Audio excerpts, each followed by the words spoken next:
Yan mga katravel, itong crossing na ito papuntang Libho yan, yung bypass na yan. Papuntang Lubo naman to, papunta rin ng SM yan. Hindi pa natatapos itong kwan na yan, oh. May mga cone pa doon sa gitna,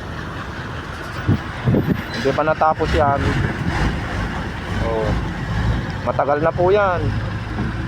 Dapat kwan importante yan kasi crossing yan dinadaanan ng maraming sasakyan. Dapat ayusin naman mas mataas yung kwan, yung bagong gawa na yung kaysa dito sa luma. Kunting kwan lang po yan kunting repair lang po yan ayos na. Crossing po yan, matagal na po yan natangga. Nakakaabala din, nakadelikado yan sa gabi, mga mabibilis magpatakbo.